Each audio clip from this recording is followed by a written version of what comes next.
What does it take to live your best life on your terms? To change how things are done? How do you need to show up as a leader so you feel capable of making a difference? What needs to happen that has us able to confidently say we are truly living, leading, and operating our businesses and our lives from our purpose? Join me, Overdrinks, as I go behind the scenes to reveal the freedom, fulfillment, and success this sort of radical thinking has had in the personal and professional lives of my guests. The game of entrepreneurship is unforgiving, fast-paced, and relentless. It keeps you driven and hungry, sometimes literally. You'll find yourself busy building and doing, rarely with a clear plan of attack. At the beginning, that's a good thing. There's no better environment to figure things out than by rolling up your sleeves and digging in. Action comes before motivation, and purpose from creation. And for those of us arrogant and naive enough to believe that we can build something from nothing and be wildly successful in the process, you will want to have someone like Marty in your corner. Founding 14 companies gives him a little street cred in the game of entrepreneurship. He's also got a book called Tiger by the Tail, 99 Secrets to Tame and Master Your Business, so be sure to check it out. And a big shout out to Doug at Inner City for hosting us. On today's episode, Marty shares about how he first got into sales and public speaking at a young age, and what happened when he stopped his university tour to pursue the new and foreign aspirational frontiers of entrepreneurship, technology, fast cars, and fat bank accounts. How to tell when you're ready to evolve, when to slow down, and how to keep that dream alive so you and your team are ready for the next opportunity. My grandfather's from Kentucky, or was from Kentucky. And so he came up in the Second World War, met my grandmother at the legislature. They were riding bikes. She was having a picnic with girlfriends. He rolled by in his big Southern drawl. And that sort of, he went back to Kentucky and then said, hey, why don't you, he actually mailed her a ring. Right? Said, hey, let's get married. If you don't say yes, can you send me the ring back? They had spent, minimal amount of time together. And so my mom's born in Kentucky. And because after they got married, they moved back to Kentucky and then they moved back to Edmonton. But the big things for me, and this is actually plays into my sort of business role, but I used to go, my grandfather sold cars up in Edmonton for Don Wheaton Chevrolets for 27 years.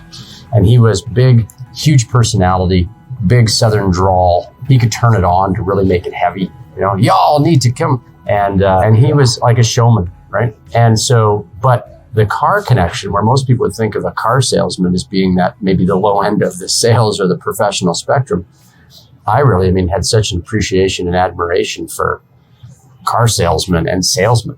And my dad was pretty business focused. And my progression really became that some of it was, I think, on that path of you're a really good student. Performance was important in my house. And so I sort of understood where all that plugged in, right? My parents were smart enough in grade 7 to say, hey, you're going to take this public speaking competition. And I was like, I don't want to do that. Yeah, you do. But by grade 9, I'd been speaking in front of the entire school for 3 years. And that led to me having the basis, and then to be able to get into university and teach a tutorial class for 2 hours on POEN 201 in front of, a few hundred students without a hiccup. And then to be able to, so they say, hey, could you do a bit of a keynote address or stand up? And I was like, sure, no problem. I think coming out of, as a kid, there was some element of open to sales, open to getting in front of people and really fostering some of those skills that I have. I bet you cringed a little in your seat when Marty started to share about his journey in public speaking at an early age. Picturing yourself up there in that age-old nightmare, in front of thousands of people, naked and vulnerable. Okay, well, put your clothes back on. I want you to really think about what that sort of training gave him in terms of confidence and ability that set him up to begin to step into what he could be for the future. When I think back to when I was growing up, I was trained in public speaking, not in the way you would think, but trained nonetheless. From the moment I was able to connect thoughts together more critically, I was encouraged to speak up about it. And from 12 years old and on, I was presenting to groups of 100 to 200 people with a measure of ease and flow. Our next generation of difference makers need that kind of real-world practice. We need to step away from the theory and the memorization and be immersed into the practice of action in the world. I got involved with the Entrepreneurs Club at UC and had that sort of moment where guys were like, wouldn't it be great to start a company? And I kind of thought, yeah, that'd be great. More philosophical than anything. But it led me to a big tipping point, a big turning point for me was coming back to my parents with 1 year left of an English degree and my commerce degree and saying, I'm leaving school, I'm starting a software company with Greg, one of my good buddies from university, and we were both in the club together. And yeah, they were like, sorry, what? Well, listen, where do we go wrong? We've done such a good job. You were a good student. You got scholarships. And that divergence was really like, okay, I'm not going to take the path that Dad had sort of mapped out, which was, you're going to get a job, join a big company like Procter & Gamble. You work your way up to senior management. And all of a sudden I was like, yeah, I'm not doing that.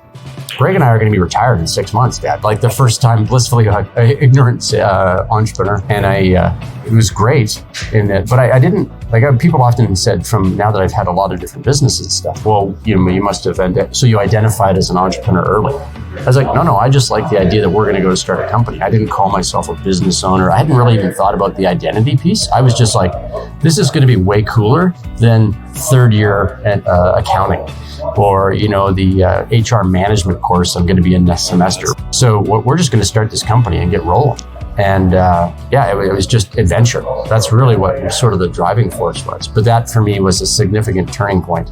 And I still tried to be like, Mom, Dad, I'm going to go back to school. I'll finish my degree. Don't worry. And then I was in sort of, I think, my third business where I started to realize, oh, wait, I keep thinking my business partner or the people, maybe I'm the entrepreneur guy in here. Oh, and maybe that's actually me, right? And at that point, I was like, okay, I'm not going back to school. I don't need school. That's not my path. And really embraced the idea of like, okay, this is what I'm going to do. I'm going to carve my own path. And I'm not going to worry about the paycheck approach, right? I'm going to just find my own way and I'm going to be self-sufficient. And that was so that turning point was sort of in university. You know what? In a lot of ways, I wouldn't change anything. And like knowing nothing about business and having to learn all those lessons, in a lot of ways, the hard way, also set me up to be able to explain and teach those lessons to people later, right? And be able to say, here, I can speak from experience. I think if our software company had blown up, and I mean, I sold my half back to Greg after 5 years, and Greg, sold it for 7 figures. And so there was some success with it, but I mean, my shares when I sold them to Greg weren't at that level. But I think about being 24, 25, 26, being like, hey, I just put 7 figures in the bank account. How that might have killed my motivation or changed the path. And so I think that having some success, like, hey, I'm paying myself, we're profitable, and we're adding people and sort of the growth of the business was way more enjoyable. But it kept me going to be like, okay, what's the next thing? And it kept me driven and hungry. So when other top opportunities came up, I was like, hey, I'd look at that. That's interesting. And I think having a big bank account at that age would have pushed me to drive a fast car, spend a lot more time goofing off. I spent enough time at the bars as it was. I didn't need to be doing more of that. Totally. The arrogance and naivety of our younger selves who dared to dream big and then tried to make it a reality. But what better environment to figure things out and rolling up your sleeves and digging in? While there is always a part of us that wished we would have had more support, insight, more awareness or mentorship, even money, would it have really made the difference? Or would you have lost interest maybe too soon? Do you think you would have committed as much to the work? Is it even worth spending the time and energy on that which you can do nothing about?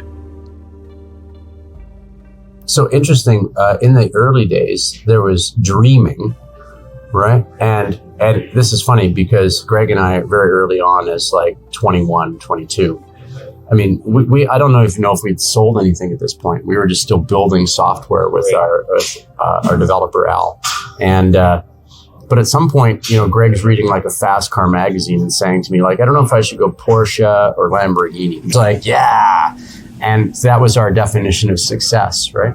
But there really wasn't necessarily. It was more like spaghetti at the wall. Like, let's try this and see if this is sticking. Here's what the market's telling us. Okay, we got to adapt, and we were working crazy hours. But it really wasn't. It was sort of like I'm so busy in the operational side. I'm busy in execution and busy doing, and it wasn't really with a clear plan. I remember opening up our first restaurant, and once that started to go, my business partner Soren and I started to talk about like, what could we build? And that was the first conversation I vividly remember where it was about this like, what's the vision for this? And like, how big could this go or what? And we just had a little tiny music club, right? We eventually sold that and then opened up the Ironwood with hopes that would be the next bigger venue that we might lead to a series. But we looked at the House of Blues model. And when House of Blues has ticketing, House of Blues has venues, House of Blues has, we were like, what if we could be the House of Blues in the roots and blues music space, right? Or some of the genres that they weren't in, right? And we were like, geez, maybe there's some, and anyway, quickly then that was like a visual graphic. And that was the first time I was like, oh, that's now starting to inform some of our decisions. Now that, for different reasons, that didn't work out in that we just weren't in a place to take that business any further. But what I'm finding now, and this has sort of been my journey from that vision perspective, is that, and I was saying to somebody yesterday, like, listen, you've got to slow down, in fact, and spend time on that, because it seems like it's getting in the way, like it's slowing down my doing. But if you're able to take one day off and stick to the vision, the plan, and get clear on your inspiration, your motivation, and really what you're trying to create, well, you can go way faster the next 29 days. So you've got to start to, and I'm a big, Monday, actually, I've got a session with our team, and that's the whole afternoon. It's just around, let's go back to the vision, and then what does that look like for first quarter, for the year, right? And we started that, and so this is our second day of it. But I think that having, not necessarily like, what's the world domination plan, but at least a vision into, maybe it's this year or next year or the next couple steps but I think that's mostly actually for clarity and for inspiration, because I think if you just get into the day to day, it's exhausting. It can. And it's what lifts you and the team back to remember what we're trying to create here, that people are like, yeah, it's that lift of energy, of like that breath of like, oh yeah, right. We're building something here. We're trying to create something or do something for our customers or our community. So yeah, it's funny how I never really considered it other than the crazy dream of ego. We're going to get a fast car. Yeah. And then to translate that through like, okay. And then when we really got into vision, it was about community creation. It was about like the experience people were having, our experience with it. And so building it wasn't no longer just based on numbers or profit or something like that. And I found, I guess the only other progression I've had with vision is what started out as, okay, well, here's my vision and here's what we're going to do to build it, is much more collaborative now. Like, well, where do you think this could go? And I'm enjoying that way more. And it's changed my leadership approach too, but more collaboration of like, hey, I never even thought of that. And people bringing me stuff where my first reaction might be like, I don't know if that, but letting that, exploring it, that it's becoming more, it just takes things in an approach that might be different, a different path, but it's now collaborative and cooperative, and then it's really, there's some synergy there. So get clear. What ignites you, excites you, delights you, and don't wait for a start date. Just for the record, my car is either a 454 69 SS Camaro or a 911 twin turbo 4S, and I'm looking for someone to give me a ride, so just putting that out there. There was a podcast/rant I created not too long ago about, I was expressing my dissatisfaction of how small most organizations play when it comes to the future they're working towards. The thing about playing big that I'm discovering is that while it seems harder, it's actually easier. There's less competition, for one. There are far too many companies expending enormous amounts of energy simply reproducing what's already been done. And there's more people out there who want to invest their time and talent into something worthwhile. According to Edelman's Trust Barometer, the greater we want to be engaged and involved. We want the opportunity to shape the future of society and business and be included in the planning. So how big is your vision of the future? And have you played that silky, offbeat, twangy tune for others? Someone's listening and wants to be a part of it. When you say our, who are you talking about? That in fact, most of the time what they mean is mine, my vision, right? And then it's like, well, we want everybody to, now get on board. And I think you're right, that all of a sudden you really can create a vision where even if somebody's just got a piece of it that's theirs, right? They're one circle in the big mind map of what we're going to build, but they're like, I'm on the board, like I'm contributing now in a way. And I found that to be true, that the engagement, the commitment people have, and just the enjoyment you get out of that, where you are no longer building something that is like, great, it's my plan. Our plan is always a better plan and B, much more satisfying. And that's something I wouldn't have, again, in my 20s starting companies, I was mostly focused on me. And, we're going to hire the staff to facilitate my plan. Now, in fairness, there was community we built there, but it was never based on the idea of like, they didn't play a role in our leadership or our vision or things like that. Right? We just had a great team. I like that, that phrase, action before motivation, that I totally agree with you that so often, and I think like people in a leadership role sometimes feel guilty because they're like, I really don't have a picture for what that looks like. And I think it's like, as though it's supposed to be this like blinding flash of moment where it's like, it came to me in a dream.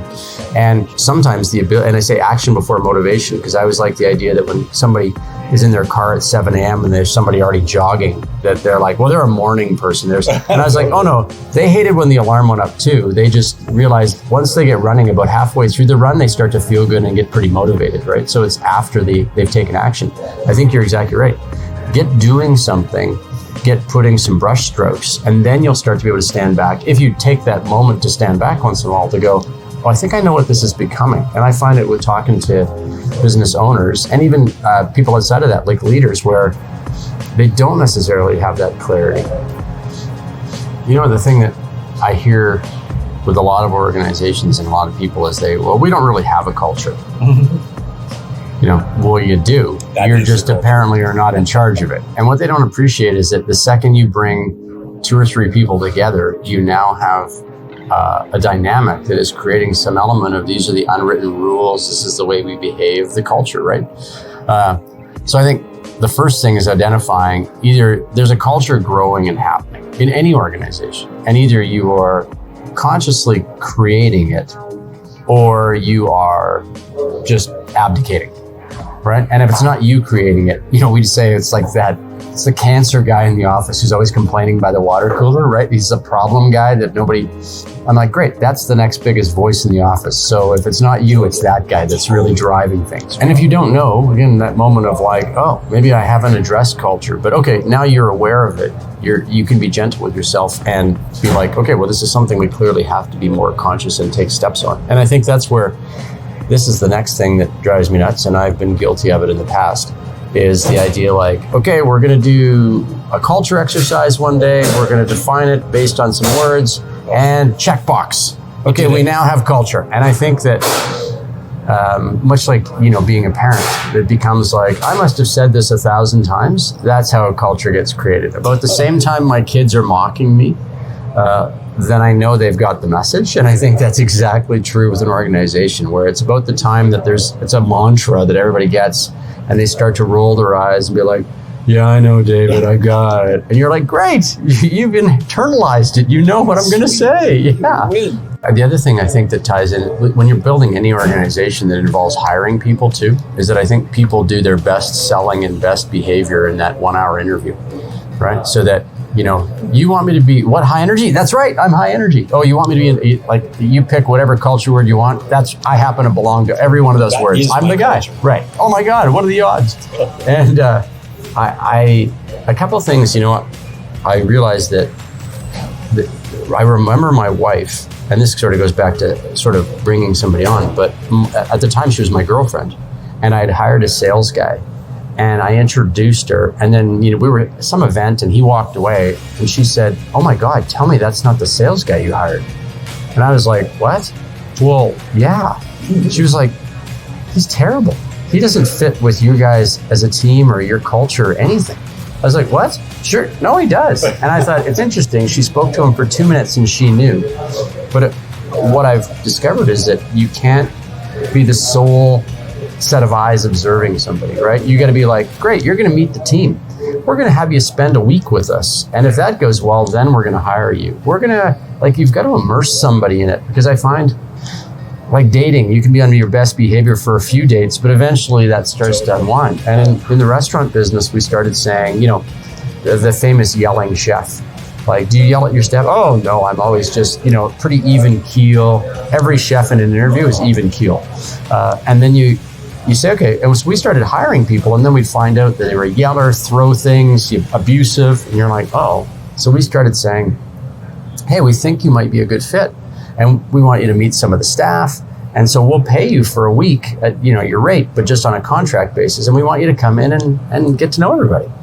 First couple of days, yeah, totally toeing the line, right in line with the culture. But by day 3, you'd start to see chinks in the armor. And by day 5, you'd be like, "Hey, you were throwing the coffee mug and yelling at people and berating. What happened to the interview where you said, oh, you believe in respect above all else?" "Well, coffee mugs. Right, yeah, you're right."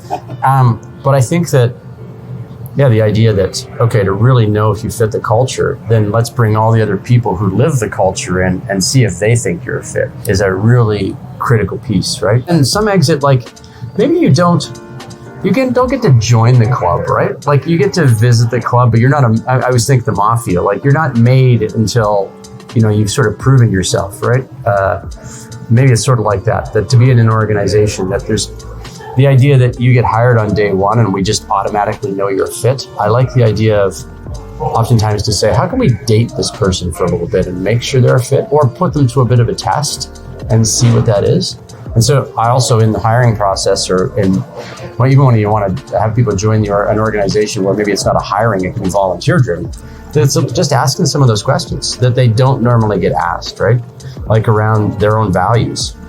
And then discovering how many people don't have any sense of their own values, right? Or they do, and you're like, okay. And then to be able to say, give me some examples of that, and how do you live that? "Oh, you said integrity. How do you live integrity?" "Oh, wait. But when you find somebody who I think has some self-awareness, or is really trying to make that effort, that they can give you examples, and you start to be like, this person seems pretty rock solid. And sometimes on the organization where they're like, we just need a guy today, and as long as he's got 2 arms and 2 legs, we're hiring him. Even though we know that down the line, this is probably not the best method. Or you're right, that I'm like, I will say whatever you need me to say so I can get this job. And I said, you're so right, that situational requirements or demands can change that. But I think you've got to be able to look past that distress of maybe that immediate situation and be able to, I found talking to people about, again, once you get here and you're part of our team, let's put you through some situations. How would you react to this? How would you handle that? And that gives you some sense of how they maybe operate.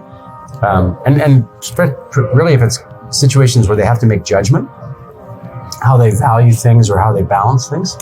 But also, again, I like the idea that it's not just, David, let's talk about culture. Great. And we talked about it on the day we hired you, and then it never came up again, right? That if you're banging the drum of culture every week, that you start to realize okay, who's doing the dance with us and who's sort of off on the sidelines? I can think of a couple of people over the years that are absolutely the right fit, and committed, love the organization, love the culture, but the job they're doing, they're just not effective at. Yeah. Right. So I think it does come up.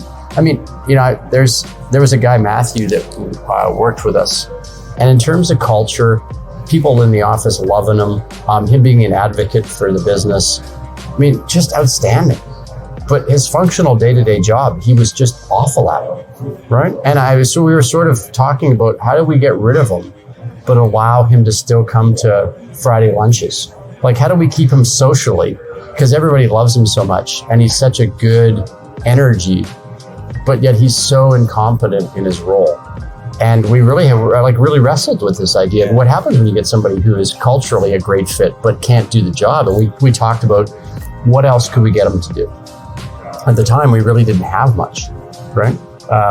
But yeah, there are those situations where, and I think they're rare. Again, I think it's easier to find when you find somebody that's good cultural fit, most people have basic skills to be able to do a job. I'm much more concerned about, I think it's WestJet that sort of has this approach. If we can find people that have great energy, great demeanor, and big smiles, we can teach them to check people in.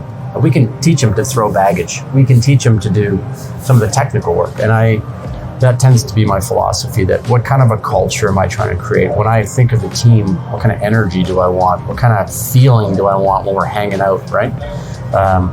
That I'm thinking about the mood a lot more than I am now about the technical skills. Because in a lot of cases, we've been able to say to somebody, well, we can upgrade your skills. But yeah, there's been at least a couple of instances I can think of where such great people just totally in the wrong seat, and on the wrong bus. Checkboxing, brainstorms, word clouds, pinball machines and pool tables, casual Fridays, plaques and posters on the wall, elevator pitches and vision statements. Whatever tactic or strategy you decide to throw against the wall, know that you can't make up or manufacture culture. It already exists. It's the intangible element that makes up the DNA of your organization. It's about understanding it, defining it, embracing it, and nurturing it. And it's a process of discovery, creation, and alignment. Again, the same way we sort of step back to take the time and then create the space to go, okay, what's the vision, right, for an organization or for me individually?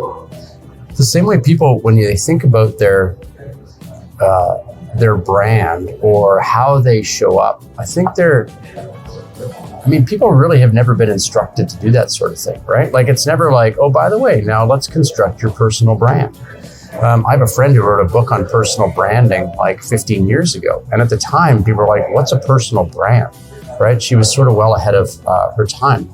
But, and there was an element of that of like, this is how you look, this is how you present. And it was a little bit, but I think the bigger thing is getting clarity on some of what you stand for, right? What can you authentically go out in the world and speak to or speak about or have passion around that really is something you clearly buy into, right?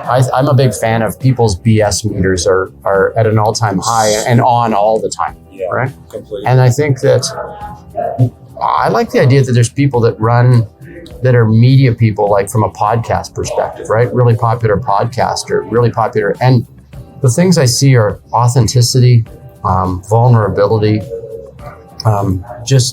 transparency, right? Like there's a little bit like, this is me. And I think that as a brand is one of the best things. And the idea that if you stick to those things, or you get understanding of this is really me. This is what is important to me, right? Here's what I stand for. That then you don't have to worry about everybody liking me or, should we build the organization this way so that everybody likes it? You feel a lot more comfortable being able to say, no, not everybody's going to like this, but the people that like it are going to love it, right? I'm going to be able to create that 1,000 true fans. Yeah. And to me, that's one of the things from a leadership perspective, is pull people back to say, how are you showing up? And I think, I just had this conversation with a situation with a client where he's super analytical, he's super cerebral. He's not a very dynamic guy. He's pretty low key, pretty quiet. And what's happening is he doesn't recognize that's how his sort of brand shows up, right? And there's also some place of being able to be conscious of, okay, but as a leader or as a brand, sometimes I need to be able to act a little bit, right? There's sort of me behind the stage and then there's me on the stage, right? Tony Robbins is a little more subdued than he is when he gets up, when he's beating his chest. So he knows like it's go time. And I think there's there's places where you have to adjust your energy, but it's still all in the context of like, I'm still got the same message. It's still authentically me. I'm on stage. I'm in the play. I know my role to play has got to be a little more inspiring or a little more engaging I always found that from a speaker perspective, that there's nothing I say on stage that I wouldn't say, you and me like this having a beer. The difference is the way I say it is more animated, right? It's using the stage, the space. It's more of a show. But I'm really clear that when I get off, I'm not like, well, that was total garbage, right? That was bullshit, right? See that shit? Yeah, right. And I've seen a lot of organizations like that. In fact, I was involved in a franchise organization where I got high enough up in the organization that I started to realize the things they always said at conference or the things they said at the seminars from stage were not really the way they ran the organization behind the scenes. And my business partner, Jim, and I left that organization because it wasn't succinct. It wasn't congruent, right? And so I like the idea that if you're clear on authenticity, that maybe there's things you still recognize, like these are the things I can deliver right now in terms of that brand. And these are the things I'm developing or working on, right? Because a brand can be an evolving thing too. Absolutely. But at least I keep coming back to this. Last year, I keep coming back to this word practice, right? I have a practice and taken from yoga, right? Like you've got a yoga practice. Some days good, some days bad, but it's all moving sort of non-judgmentally to always be better. And then I listened to a podcast where the guy was talking about how North Americans work out and how everybody's always trying to do a personal best every single workout. And he's like, even strength is a practice. And so that changed my mind. And then I thought, oh, leadership is a practice. I have days where I'm a terrible leader and other days where I'm great and I killed it, but I'm trending in the right direction, right? And I'm constantly working that. And I've realized brand is also a practice of like taking time to get clear, reflecting on how I'm doing, how I'm representing it. Am I true to that? Is there any changes I need to make to the brand? And that there's a practice or an evolution there that it is natural. Yeah. But then I'm, to your point about being conscious or aware and just creating the space, whether it's leadership, culture, brand, ironically, I think all of them need that reflection. And that's where most people fall down. And I would say I'm striving myself to create space to do those things.